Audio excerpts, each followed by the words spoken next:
Let's talk about what we know so far about the Michigan church shooting. There was an attack on a church in Michigan. It was a Mormon church, and a individual got their truck.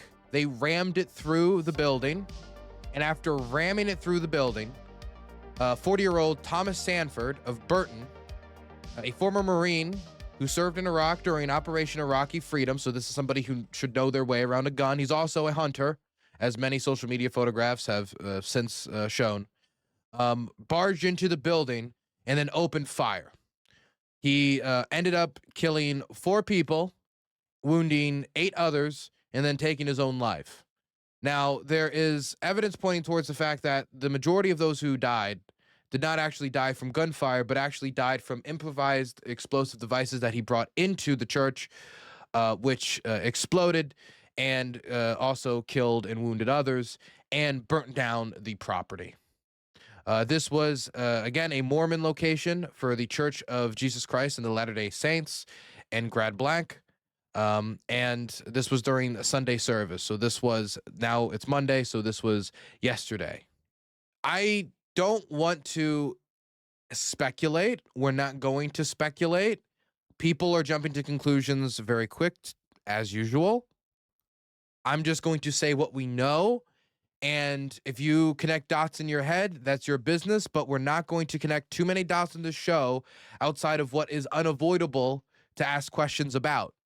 But when it comes to authoritative statements, even with what we know now, I am not going to declare what their motivation is, especially since the federal officials, specifically Donald Trump, seem to be, their rhetoric around it is interesting. And they're talking about it as an attack on Christianity, like a targeted attack against Christians.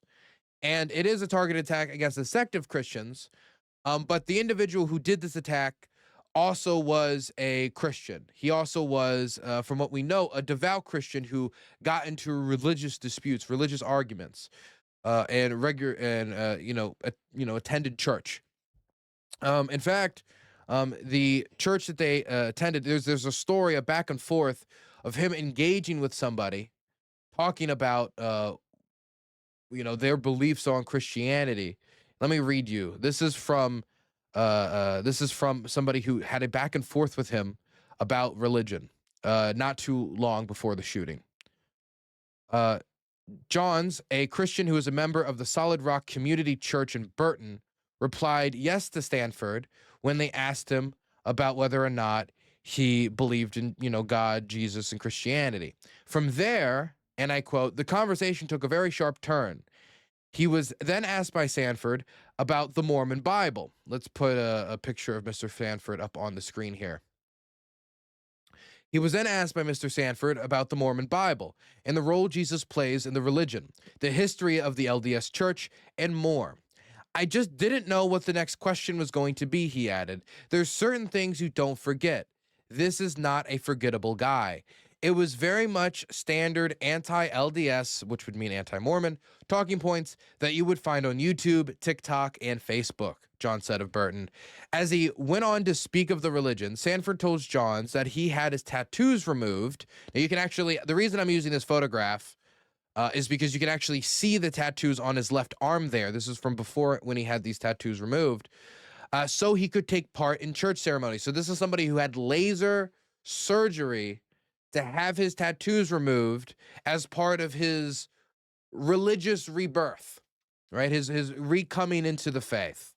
Well, I can't even say if it's recoming into the faith because I cannot describe how he was religiously at this point when he had his tattoos. But I would imagine is if he's removing tattoos in order to participate in church services, that either means that he is joining a church that is going to have stricter standards, or it means that he has now started to hold stricter standards for himself, that he started to look on tattoos differently. Now, I would also point out that one of those tattoos is a wind catcher, which is, of course, it's a Native American. I don't want to, this is a weird way to put it, but I'll just put it like this because white people have used it so much. Native American iconography, right? So maybe that's part of the reason he had his tattoos removed, but you can also see some barbed wire tattoo above it. So the person who told of this interaction was Chris John, by the way, member of the church. So considering that this was at a Mormon church, officials have said that they believe it was a targeted attack. They've been asked if it's terrorism. They have not clarified. They are not making declarative statements of whether or not they'll consider this terrorism yet. But they're saying it's a targeted attack towards this church, that we know that he's had anti-Mormon beliefs in the past, and he's advocated that he has recently removed his tattoos and had some sort of religious movement, that he's moved religiously. He's anti-Mormon, and he's attacked the Mormon church after removing his tattoos for religious reasons. Now, one can start to paint a picture in their head, but the picture that I think is most clear in the fog at this point is that this man was a Christian, a devout Christian of some sort. Of course, I cannot talk of his devotion, but if you're removing your tattoos, that could be indication of that. But his devotion I cannot speak to at this point. And obviously, somebody who is a Christian would question the devotion of another Christian to go out and do an action like this, but it's where we're talking about within this man's head. And if you're the type of guy that would do an attack like this, your head might not be working on all cylinders. So this is a man who believes he is of devotion, is doing things to his body, changing his body to be dedicated to that devotion, is expressing anti-Mormon beliefs, and it could be an example of inter-Christian violence. That's how you would describe it, is an attack on a certain sect of Christianity by a different member of the Christian faith who believes that that sect of Christianity is wrong for whatever reason, whether it be that they believe that they misinterpret the Bible, whether it would be that they don't take they have the wrong interpretation of the Word of God. They are doing things that are sacrilegious. They are, some people might say, I remember reading Chick tracts as a kid and hearing some like things about the Catholic Church serving the devil. Like, there are bigotries between Christianities, between different interpretations of Christianities. Again, if you don't believe me, go read a Chick tract. I used to read those all the time coming up as a kid when I went to church, and I went to a Protestant church. So at this point, we don't have investigators saying, here is the motive. We have listed the motive. It's probably going to be time before we get something clear, but it seemed to be a targeted attack against the Mormon faith and Mormons in Michigan. Now, we have gotten, by the way, I have seen a lot of people going around, before we talk about Trump's response, trying to do the rat race again. What was he? Was he this? Was he that? Was he this? Was he that? And digging through the social media history. Now, we have a pretty good idea about this person's political beliefs to a certain extent, at least which side of the aisle he fell upon. The reason we know that is because there's pictures of him online, on Facebook, on his Facebook page, on the Facebook page of his family, wearing Trump memorabilia. Now, a lot of people have said that this picture is edited, and I've seen people release a version of it that is edited, but the version of it that is edited is the version where they edit Trump not smelling the cigar, sniffing it, while talking about how they love liberal tears. Now, this is in 2019, so this is going into the 2020 election.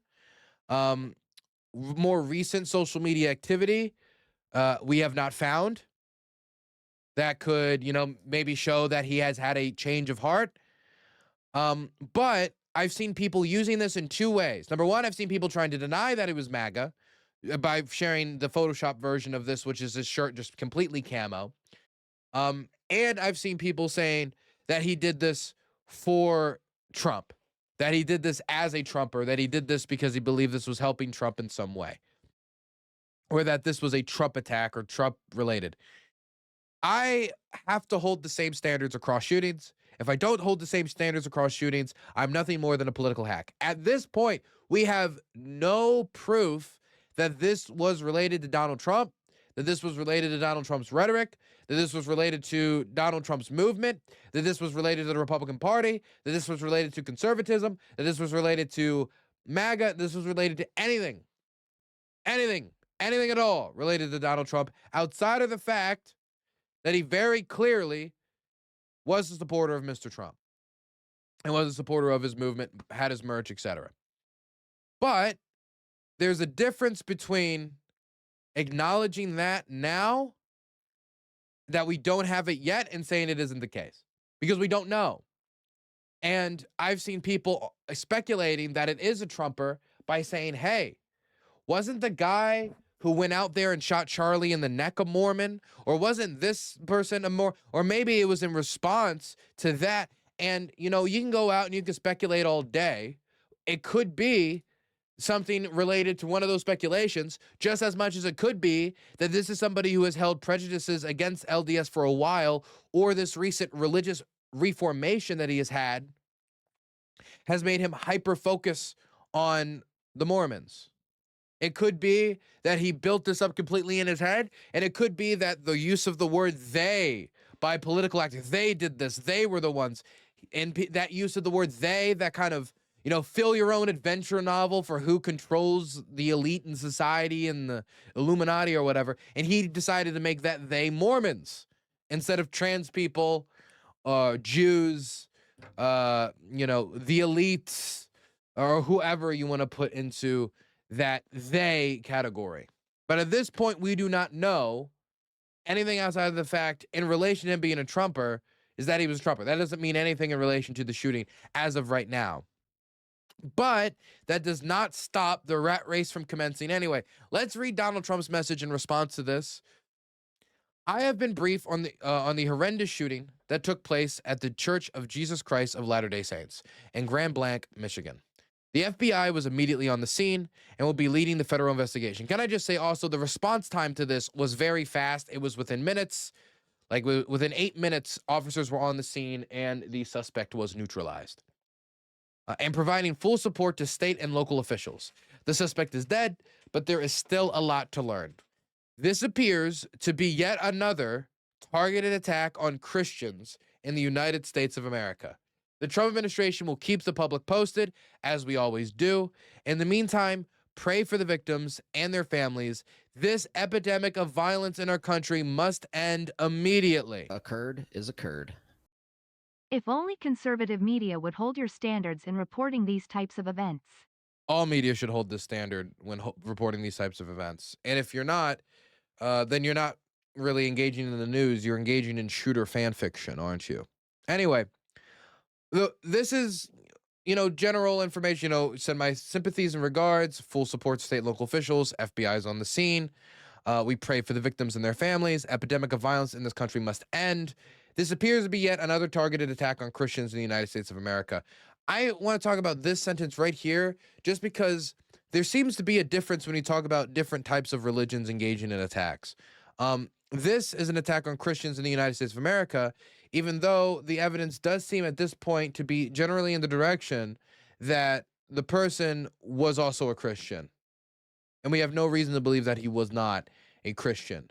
So this would be Christian on Christian violence in the United States. This would be Christian on Christian terrorism. This would be an extremist, maybe you call him fundamentalist Christian, going out and attacking other Christians for their wrong think or their wrong interpretations of the faith, or their, you know, they think they're bad beliefs on Mormonism. I mean, this is not unique to Christianity in any way. Obviously, there are fundamentalist Muslims that have gone out and engaged in attacks in other sects of Islam because they believe that they are, you know, heretics and they are attacking the faith. You know, the Islamic State did this. Other organizations have done this. Other Islamic extremist organizations have done this.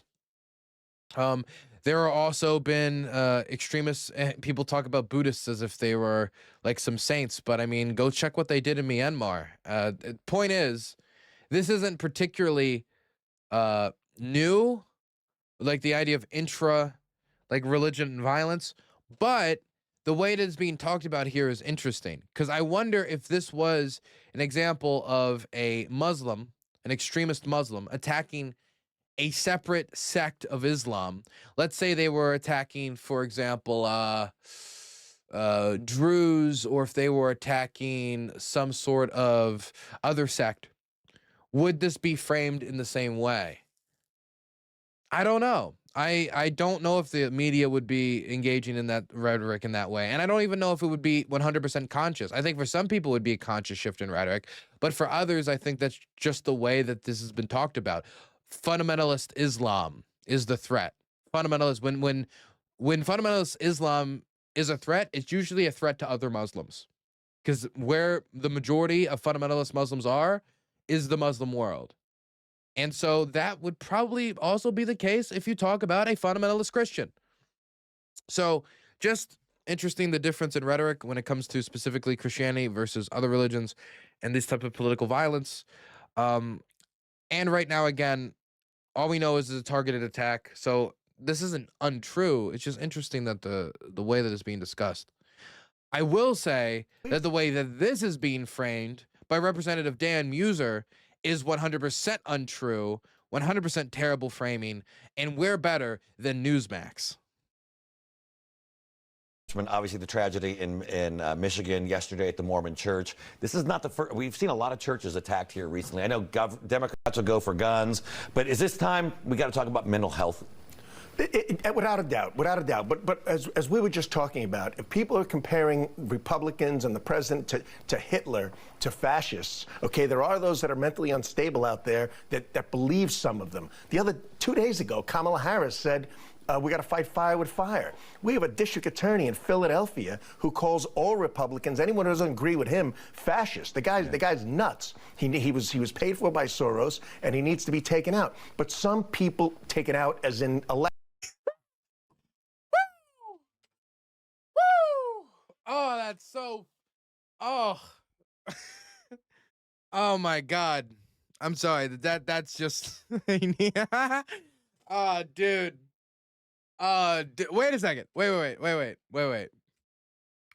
When she said fight fire with fire, obviously that was extremist rhetoric. Take him out. Wait a second.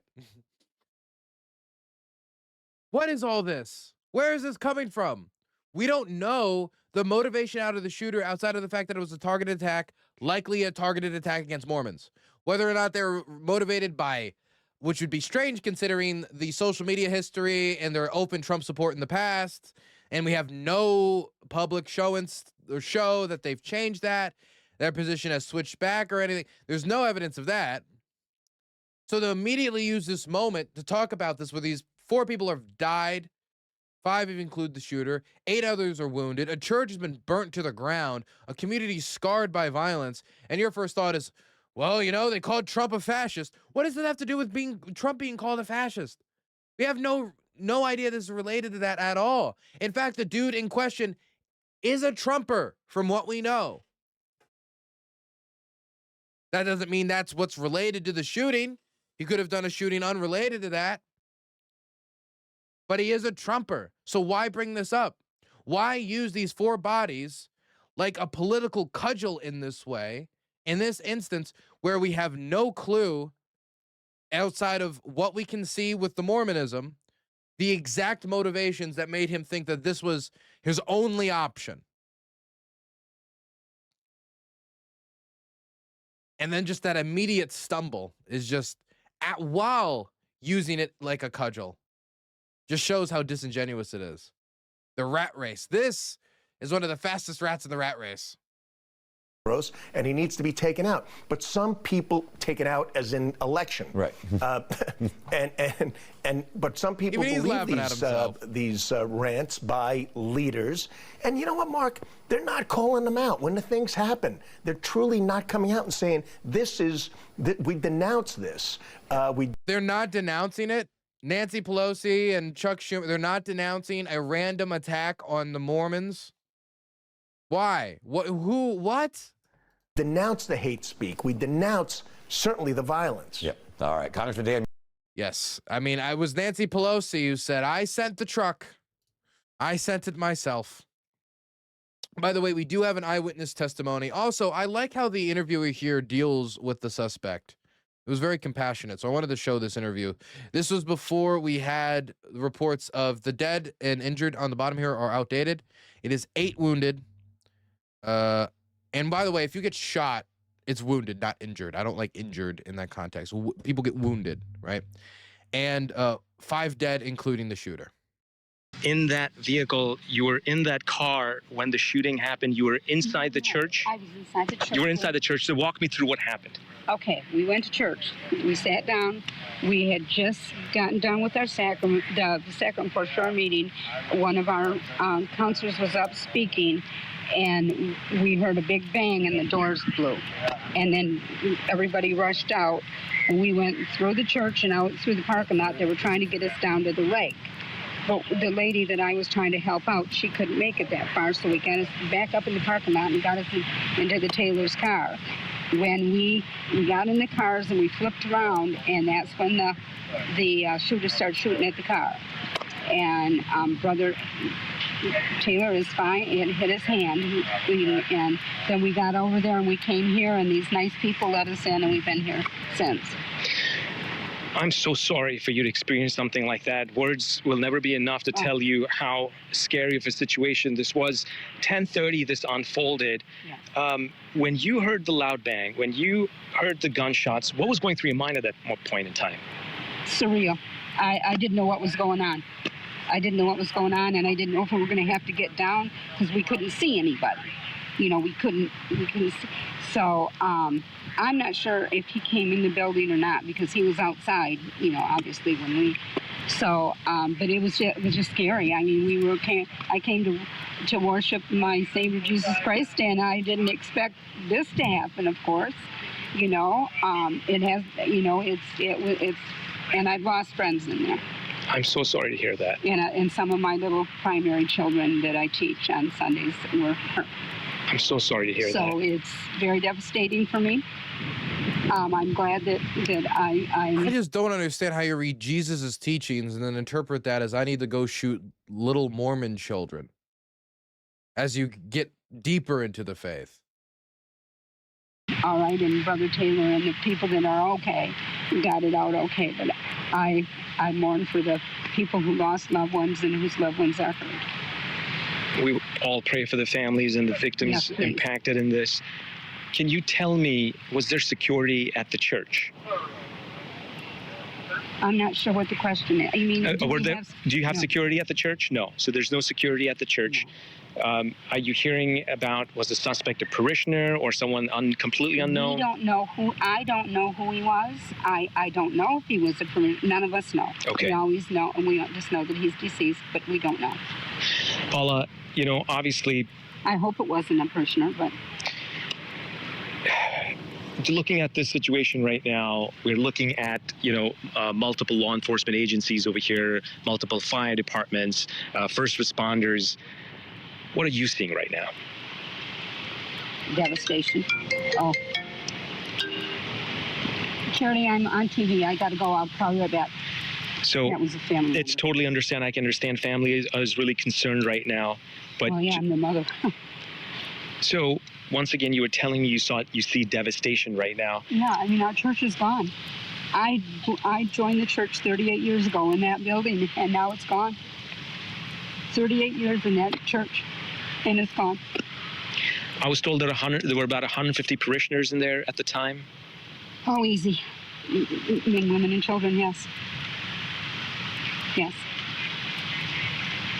And it's devastating to know that I lost friends, and just to see somebody would do this to my church. I also believe that you're cordoned off right now, just like myself. We can't really leave this area. I just also want to show to our viewers and back in the studio that we are kind of cordoned off by law enforcement over here, so you can't get back anywhere. Can you tell me a little bit about yourself? At what time did you get here this morning? Where did you come from? And where are you trying to go at this point in time? Well, I live in Fenton, but I pick up my friend Rose here in Grand Blanc off of in Thornridge Apartments. We got to the parking lot at 9:33, like I used to do. Went into the church at 9:40, and then sit and talk to my friends and stuff. And then church started, and we went through the service. We sang our songs, and it's just devastating. I mean, everything was going well. We were worshiping our Savior Jesus Christ, and then this happens. But it's not shaking my faith. It's I don't know what happened, and I don't know why, and probably never will. At some point, the physical. So I see some people are saying they haven't seen the fire itself, so I'll show the fire on screen, some CNN footage, so people can see it. This was not the only incident of violence. Well, thankfully, there was a second incident that I do want to mention very briefly, that thankfully did not go out like this, did not end up like this, where there was a man who made a threat to shoot up a pride parade to, and I quote, send a clear message, that was arrested a few days ago on September 26th, that I also wanted to mention. This was within the last 100 hours, a separate threat, as again, the threat of political violence continues to escalate in the United States. Instances, reports of these threats continue to escalate in rapid succession. A man from Anson was arrested by the Albany Police Department for threatening to shoot, this is in Texas, participants in the Albany Pride Parade for taking out Charlie Kirk. Court documents state Joshua Cole posted the threats on Facebook posts regarding the Albany Pride Parade and Festival. I say we lock and load and pay them back for taking out Charlie Kirk, the comment said in part. In the next comment, Cole adds, there's only like 30 of them. We can send a clear message to the rest of them. So if you kill 30 of them, then maybe the rest of the queers will stop marching around and asking for rights or whatever. Albany police were made aware of the threats on September 18th, and federal agents attempted to speak to Cole the following day. The FBI agent visited his workplace and was told by Cole's boss that he had just quit angrily and stormed out of the building. Cole's co-workers described him as a hothead. Can I just say those two facts are so terrifying together? Somebody makes a violent threat to go shoot up a pride parade on the internet, take out 30 people, and then the authorities go to his boss, and you're like, oh, you mean Cole? Yeah, Cole was really angry today. He came out, he said, you'll all see, and quit, and like turned up the desk and stormed out. Yeah, I didn't think much of it. Like that, if I would imagine as an officer hearing, yeah, he just quit in anger, that would make my heart sink. Court documents state his comments were true threats because they were specific and not conditional. And I quote, the threats was also specific to a particular set of victims, people participating in the gay pride parade tomorrow. With this level of specificity, Cole's comments were not made of idle, careless talk, exaggeration, or something said only in a joking manner. It's something that was within his capacity to accomplish. If he was able to get his hands on a firearm, we're talking about 30 people in a parade that's within his area, and he just quit his job in anger in the things tomorrow, we're happy. I'm happy they got him when they got him. He was eventually detained following a traffic stop on September 19th, just one day before the Pride Parade. He admitted that he made the Facebook comments from his home in Anson and that he did not believe the parade should be allowed. While Cole said he was not going to take action or shoot parade participants, he did admit the comments could be interpreted as threats. So now he's saying he wasn't going to do it, but after quitting his job, one day away, we don't know that. I'd like to think that this was somebody who was angry in the moment, angry about Charlie's death, went online, said something, but it wasn't a random online, like, I'm going to go attack this femboy Discord group. You'll never play New Vegas again. Like, no, it was a specific threat against a pride parade in his state, in his area, saying he's naming the amount of people. He's like thinking, if I was to do it, there's only 30. He's like openly speculating about how to do it, saying he can do it. And then he quits his job. And in anger. We got him one day before. There's going to be more instances like this. I hope the police and I hope the FBI are on their toes. And I hope Kash Patel allows agents who know what they're doing to lead the way. Because if if we leave it to the inexperienced ones who care of loyalty and maybe not prudence, the ones who get bored in daily briefings, then we might be in trouble. I had someone threaten this in a YouTube chat a couple of days ago. It does feel, honestly, it does feel worse in the States right now towards queers. And, you know, I'm going to throw like personal analogies out there. I had never been called the F slur in my life in public until this year. And then it happened 3 times. When I was just like, I was like walking in the park with my boyfriend. That happened once. I was walking by the house, like in my neighborhood. It happened another time. Going to the liquor store, it happened another time. It's never people walking by. It's always drive-bys, which then kind of like takes me off guard because I can't feel particularly offended.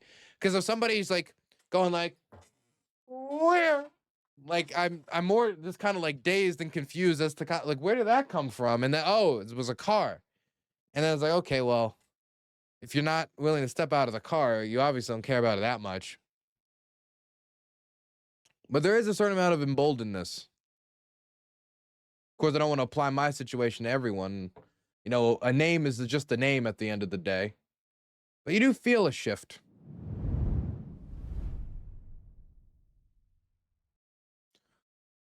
Okay.